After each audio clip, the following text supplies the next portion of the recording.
পরম প্রেমময় যুগপুরুষোত্তম শ্রী শ্রী ঠাকুর অনুকূল চন্দ্রের রাতুল রাঙা চরণে জানালাম আমার শতকোটি দণ্ডবৎ প্রণাম।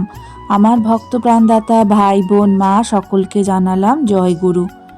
আশা করব ঠাকুরের কৃপায় আপনারা সকলে ভালো আছেন, সুস্থ আছেন, আনন্দে আছেন। জীবনে শত কিছু করেও আপনারা কোনো কিছুতেই যেন সফল হতে পারছেন না, উন্নতি করতে পারছেন না। দুর্ভাগ্য, দারিদ্রতা জীবনে নেমে আসে, জীবনে অর্থ কষ্ট দেখতে পাওয়া যায়, নানা রকম সমস্যা, নানা রকম বাধা দেখতে পাওয়া যায়। জীবনটা যেন অতিষ্ঠ হয়ে ওঠে। তখন যদি এই বিশেষ কর্মটা করতে পারেন তাহলে দেখবেন সৌভাগ্য আপনার পায়ে এসে চুমু খাবে। মঙ্গলবার শুকনো লঙ্কা দিয়ে এই বিশেষ কৌশল কিন্তু আপনারা প্রয়োগ করে দেখুন। দারিদ্রতা আপনার ধারে কাছে ঘেঁষতে পারবে না। কোনো কাজই যখন সফলতা আসে না তখন বুঝতে হবে আপনার বাস্তুতে কোনো দোষ আছে বা তৈরি হয়েছে, আপনার জীবনে কোনো দোষ এসেছে। আর এই দোষকে খণ্ডন করতে গেলে আপনাদের কিন্তু অতি অবশ্যই এই বিশেষ কর্মটা পালন করতে হবে। এই দোষ কখন আসে? যখন আমরা প্রত্যেকে নিজেদের যে কর্ম সেই কর্মটা ঠিকঠাকভাবে পালন করি না, যখন আমরা ভুল পথে চালিত হই, যখন আমরা নিজেদের জীবনটাকে হেলায় ফেলায় নষ্ট করি, যখন আমরা অবহেলা করতে থাকি, তখনই কিন্তু এই দোষগুলো নজরে আসে। শাস্ত্রমতে আপনি প্রতি মঙ্গলবার যদি শুকনো লঙ্কা দিয়ে এই বিশেষ কর্ম করতে পারেন তাহলে আপনারা হাতে নাতে ফল পেতে পারেন। সবার প্রথম আমাদের যে কর্মটা করতে হবে সেটা হলো পরম দয়াল শ্রী শ্রী ঠাকুরের পাদপদ্মে আশ্রয় গ্রহণ করতে হবে। জীবনে সঠিক কর্মের কথা বলা হয়েছে, যে সঠিক কর্মটা আগে করতে হবে, জীবনটাকে সুন্দর দিকে এগিয়ে নিয়ে যেতে হবে। সবার প্রথম মানুষের মতন মানুষ হয়ে উঠতে হবে, পরম পিতার সন্তান হয়ে উঠতে হবে। সেটা যতদিন না হচ্ছে ততদিন কিন্তু আমরা প্রকৃত রূপে ভালো থাকতে পারবো না। পরম দয়াল শ্রী শ্রী ঠাকুর বারবার করে বলেছেন যে আগে মানুষের মতন মানুষ হয়ে ওঠো। আর মানুষের মতন মানুষ হয়ে ওঠা মানেই আমাদের চাল, আমাদের চলন, চরিত্র, আচার, ব্যবহার, অভ্যাস সমস্ত কিছুকে ঠিক করা, কথাবার্তাকে ঠিক করা। তবেই কিন্তু আমরা সঠিকভাবে ঠাকুরের আশীর্বাদ লাভ করে জীবনটাকে সুন্দর করে তুলতে পারবো। তখন কিন্তু কোনো দোষ আমাদেরকে স্পর্শ করতে পারবে না। আমরা যদি সকল দোষকে এড়িয়ে চলতে চাই তাহলে কিন্তু অতি অবশ্যই আমাদের মানুষের মতন মানুষ হয়ে উঠতে হবে। তবেই হবে প্রকৃত রূপে ঠাকুর লাভ। ঠাকুর সবসময় আমাদের চেয়েছেন আমরা যাতে তার আদেশ নির্দেশ যেন মেনে চলি। ঠাকুর সবসময় আমাদের জীবনটাকে সুমধুর করার লক্ষ্যে তিনি সবসময় বলেছেন যে সঠিকভাবে, সঠিক সময়, সঠিক কর্ম পালন করো।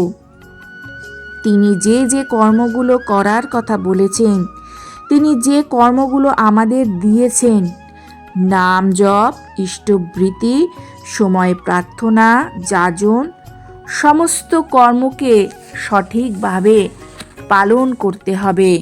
তিনি যে সময় যে যে বিধানগুলো দিয়েছেন সেই সময় সেই বিধানগুলো মেনে চলতে হবে।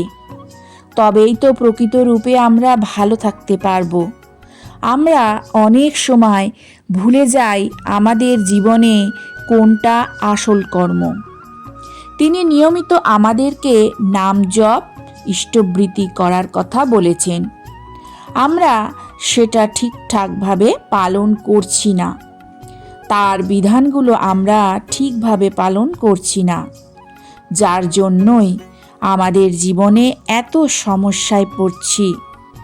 তার বলা বিধান, তার বলা কর্মগুলো যদি আমরা সঠিকভাবে পালন করি তাহলে কিন্তু আমরা এত সমস্যায় পড়ি না। চলুন আমরা শাস্ত্রমতে বাস্তুদোষ এড়াতে, নানা রকম সমস্যা দূর করতে, সৌভাগ্যকে ফিরিয়ে আনতে, দারিদ্রতাকে দূর করতে মঙ্গলবার শুক্ল লঙ্কা দিয়ে যে বিশেষ টোটকা সেটা জেনে নিই। যখনই কোনো সমস্যা আসবে তখনই কিন্তু আপনারা এই কাজটি করবেন। লাল লঙ্কার এমন অনেক কৌশল রয়েছে যা জীবনে সমৃদ্ধি নিয়ে আসে, অনেক রকম ঝামেলা থেকে মুক্তি দিতে সহায়তা করে। শাস্ত্রমতে যদি আপনারা শুকনো লঙ্কা দিয়ে এই কাজটা করেন তাহলে শুধু ঋণ থেকে মুক্তি পাবেন তা নয়, আপনারা বিভিন্ন রকম কাজের যে বাধা সেই বাধা থেকে মুক্তি পাবেন। মঙ্গলবার এই শুকনো লঙ্কা দিয়ে এই বিশেষ কাজ করেন তাহলে সহজেই জীবনে সুখ আপনারা আনতে পারবেন। আপনি অনেক দিন ধরে চাকরি খুঁজছেন কিন্তু কোনো সফলতা পাচ্ছেন না, তাহলে একটি মাটির প্রদীপ আপনারা নেবেন।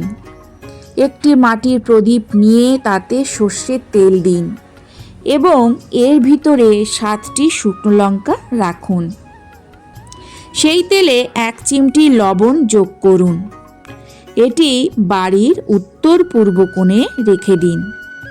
এতে চাকরি সংক্রান্ত সমস্ত প্রকার সমস্যা থেকে আপনারা মুক্তি লাভ করবেন। আপনি যে ঘরে বসে অফিস সংক্রান্ত কাজ করেন সেই ঘরে এই প্রদীপটি রাখুন, তাহলে দেখবেন কাজের জীবনে আসবে পদোন্নতি। এছাড়া দৃষ্টি দোষ খণ্ডাতে, মনে করুন কেউ আপনার উপর কুদৃষ্টি দিয়েছে, আপনার ভালো কিছু কারোর সহ্য হচ্ছে না, আপনার উন্নতি সহ্য হচ্ছে না, আপনার উপর দৃষ্টি দিয়ে রেখেছেন। তো এই দৃষ্টি দোষ খণ্ডাতে শুকনো লঙ্কার কিছু কাজ আপনারা পালন করবেন। মঙ্গলবার সন্ধ্যায় 7টি গোটা লঙ্কা দৃষ্টি সংক্রান্ত ব্যক্তির মাথায় 7 বার ঘোরাবেন।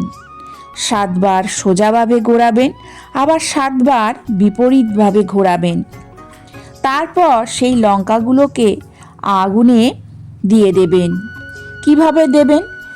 ঘরে যদি গ্যাস জ্বালান সেই গ্যাসের উপর কাগজ দিয়ে তার উপর লঙ্কাগুলো দিয়ে দেবেন। এমনভাবে দেবেন যাতে লঙ্কাগুলো যেন সম্পূর্ণভাবে পুড়ে যায়, বা কোনো মাটির পাত্রের মধ্যে লঙ্কাগুলো দিয়ে আগুন ধরিয়ে দিতে পারেন। এরমভাবে লঙ্কাগুলোকে পুড়িয়ে দেবেন। এতে করে যে কুদৃষ্টি আপনার উপর রয়েছে সেটা নষ্ট হয়ে যাবে। বিয়ে সংক্রান্ত ব্যাপারেও এই শুকনো লঙ্কার কাজটি করতে পারেন। বিয়েতে যদি কোনো বাধা আসে তবে হলুদের সঙ্গে 7টি শুকনো লঙ্কা নিন এবং সেটা হলুদ কাপড়ে বেঁধে পূজার স্থানে রেখে দিন। অনেকের দেখবেন বিবাহে বাধা আসে, বারবার বিয়ে ভেঙে যায়, অনেকে বিবাহের বাধা দেয়, বিবাহ কিছুতেই হতে চাইছে না, তখন কিন্তু এই কর্মটা করবেন, তাহলে দেখবেন বিবাহ সংক্রান্ত যে সমস্যা সেগুলো দূর হয়ে যাবে। ছেলের বিয়েতে এটা বিশেষ করে কার্যকরী।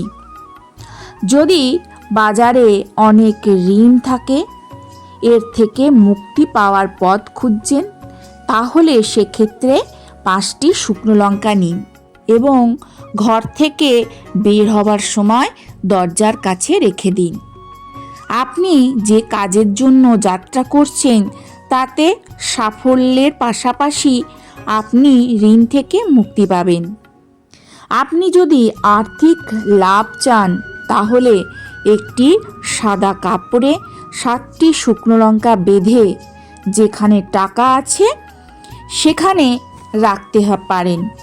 এতে আপনার বাড়িকে নিরাপদে রাখবে, আপনার অর্থের কোনো অভাব হবে না।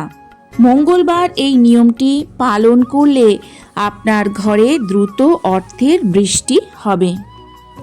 তাহলে কোন কোন কর্মগুলো করলে নানা রকম সমস্যা থেকে আপনারা মুক্তি পাবেন সেটা এই আলোচনার মাধ্যমে আপনারা বুঝতে পারলেন যে শুকনো লঙ্কা আমাদের কত রকমভাবে সাহায্য করে নানা রকমের সমস্যা থেকে, নানা রকমের বাধা থেকে আমাদেরকে নিরাপদে দূরে সরিয়ে রাখতে, নিরাপদে রাখতে।